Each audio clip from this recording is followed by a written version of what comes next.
Hello friends, welcome back to Neha education. कैसे हैं आप सभी? आपकी प्रिपरेशन कैसी चल रही है? कमेंट्स बॉक्स में मेरे को बताना। आज मैं आपके लिए टेक्सटाइल से रिलेटेड कुछ क्वेश्चंस लेकर आई हूँ। तो आइए हम अपने क्वेश्चंस को स्टार्ट करते हैं। बीज वाला तंतु है कपास, प्राकृतिक तंतु है कपास। कपास के लिए उपयुक्त नहीं है डिस्पर्स और रंजक। डिस्पर्स को ही रंजक बोलते हैं। तौलिए के लिए उपयुक्त कपड़ा होता है सूती। पसीना सोखने की सबसे अधिक क्षमता होती है किसमें होती है? सूती वस्त्र में। कपास का रासायनिक नाम है सेल्यूलोज। कपास के रेशे की लंबाई होती है 1/1/2 से 2 इंच। सूती वस्त्र को पारदर्शी और कड़ा करने के लिए किससे क्रिया कराई जाती है? तो सल्फ्यूरिक अम्ल से क्रिया कराई जाती है। कॉटन और वूल को मिलाकर तैयार किया जाता है तो क्या किया जाता है? कॉट्स वूल। सूक्ष्मदर्शी से ऊन का तंतु कैसा दिखता है? तो सल्की दिखता है। ऊन की मैट की विशेषता को क्या कहते हैं? फेल्टिंग। सीधे तंतुओं से बनाया जाता है फेल्ट वस्त्र। ऊन के तंतु के अणु में उपस्थित सल्फर के 2 परमाणुओं के बीच के बंध को क्या कहते हैं? तो ये कहते हैं वंडर वॉल फोर्स। क्वेश्चन है हमारा, ऊनी वस्त्रों में सिलवट प्रतिरोधक का कारण है अच्छा लचीलापन और अच्छी प्रतिस्कंदता। वह प्रक्रिया जिसके अंतर्गत भेड़ के बाल काटे जाते हैं क्या कहलाती है? शेयरिंग। टैगलॉक ऊन है निम्न श्रेणी का ऊन। प्राणिज रेशा है रेशम। रेजिस्ट डाइंग की तकनीक है क्या है? Tie and die. पॉलिस्टर के बहुलीकरण की डिग्री के बीच होती है तो ये बहुलीकरण जो होता है ये क्या कहलाता है? पॉलीमराइजेशन। तो ये 115 से 140 होता है। मोटाई बरकरार रखने के लिए सूत की जो क्षमता होती है वो क्या होती है? लॉफ्ट। सूती कपड़े की सिकुड़न कम की जाती है किससे की जाती है? मर्सराइजेशन प्रक्रिया द्वारा। कॉटन शब्द अरबी शब्द कॉटन या क्यूटन से लिया गया है जिसका अर्थ क्या होता है? जीते हुए प्रदेश में पाया गया पौधा। लिनन प्राप्त किया जाता है फ्लैक्स से। वह उत्पाद जिसके लिए ओटाई की आवश्यकता होती है तो ओटाई की आवश्यकता किसमें होती है? रुई में या रुई के लिए। नेक्स्ट क्वेश्चन है, तने से प्राप्त होने वाला रेशा है लिलिन। लिलिन द्वारा निर्मित महीन बुना हुआ कपड़ा है साटिन। कपास तंतु अनुप्रस्थ काट में दिखाई देता है लंबा। अल्पाका रेशा की उत्पत्ति होती है भेड़ से। मेडुला की उपस्थिति विशेषता किसकी है? ऊनी रेशा की। ताप व दाब में ऊनी तंतु सिकुड़ जाते हैं और आपस में जुड़ जाते हैं, इसे कहा जाता है फेल्टिंग। ऊनी कपड़े फिनिशिंग का अच्छा पदार्थ है तो हाइड्रोजन पेराऑक्साइड जिसे विरंजक भी कहते हैं। यदि ऊन को क्षारयुक्त साबुन से धोया जाए तो वह कैसा हो जाता है? कड़ा हो जाता है। ऊनी वस्त्रों को धोने का सबसे उपयुक्त तरीका है शुष्क धुलाई विधि यानी कि ड्राई क्लीन द्वारा।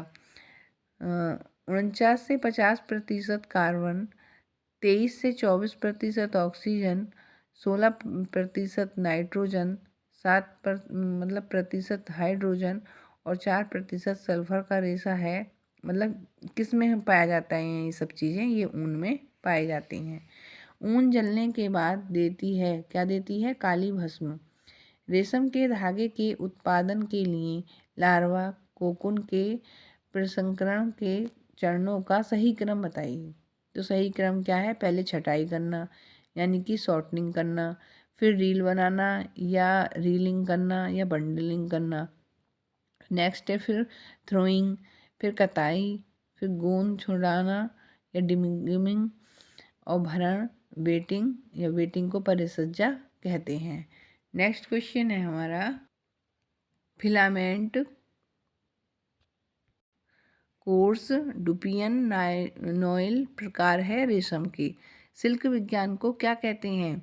सिल्क से संबंधित कोई भी जो कृषि होती है या कुछ भी जिसे हम प्राप्त करते हैं इसे क्या कहते हैं? सेरीकल्चर।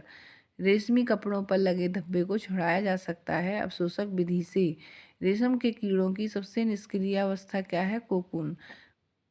रेशम के कीड़े का जीवन काल कितना होता है? 45 से 55 दिन का होता है लगभग। और ये 4 अवस्था से गुजरता है। पहला है अंडा, फिर दूसरा लार्वा, फिर तीसरा प्यूपा और चौथा कीड़ा जिसे मोथ भी कहते हैं। और ये कई बार क्वेश्चन आया है। अंडा मतलब कितने दिन तक रहेगा? 9 से 10 दिन तक। फिर लार्वा 24 से 28 दिन, प्यूपा 8 से 10 दिन और जो कीड़ा है वो 3 से 4 दिन। नेक्स्ट क्वेश्चन है, रेशम अथवा रेयान से निर्मित झीना वस्त्र है तो सीफॉन। प्रोटीन युक्त रेशा तंतु है, रेशम यानी कि सिल्क भी है और ऊन है। तंतु जिसकी पानी सोखने की क्षमता कम है, क्या है? रेशम। बालों के जलने की बदबू देते हैं, प्रोटीन रेशा। और प्रोटीन रेशा कौन कौन से होते हैं? ऊन और रेशम। ऊष्मा का कुचालक कौन है? रेशम। अत्यधिक हल्का रेशा है रेशम। सस्मीरा या SASMIRA का सही का पूर्ण रूप क्या है?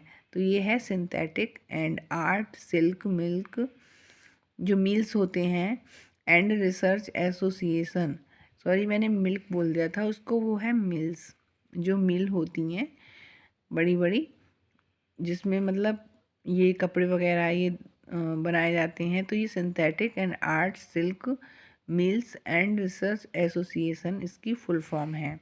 नेक्स्ट क्वेश्चन है हमारा, निर्माण के दौरान सिल्क में कीड़े को मारा नहीं जाता है, मतलब कौन सी स्टेज में हम कीड़े को नहीं मार सकते?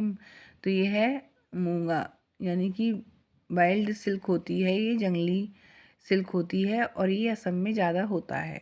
रेशम के कपड़ों पर विशेष परिचर्या को दिया जाता है वेटिंग। प्रोटीन जो कच्चे रेशम में होता है, मतलब कौन सी प्रोटीन पाई जाती है रेशम में? फ्राइफ्रिन। सबसे पहले रेशम का उत्पादन हुआ था चीन में और इसकी एक कहानी भी है, लेकिन अब तो मैं वन लाइनर क्वेश्चंस करा रही हूँ तो अभी नहीं बता सकती, लेकिन आपको सबको मालूम भी होगा। ये ऊन से निर्मित चमकीला वस्त्र जो लामा पैस्को के ऊन से बनता है क्या कहलाता है? केलिको। रेशों को पानी में भिगोने पर इसकी मजबूती कम हो जाती है तो ऊनी वस्त्र की। ऊन को जीवित भेड़ से उतारा या काटा जाता है तो क्या कहलाता है? ये फिलिप्स के नाम से जानते हैं। सभी प्राकृतिक तंतु केवल के अतिरिक्त स्टेपल तंतु हैं, तो सभी प्राकृतिक तंतु केवल रेशम के अतिरिक्त स्टेपल तंतु हैं।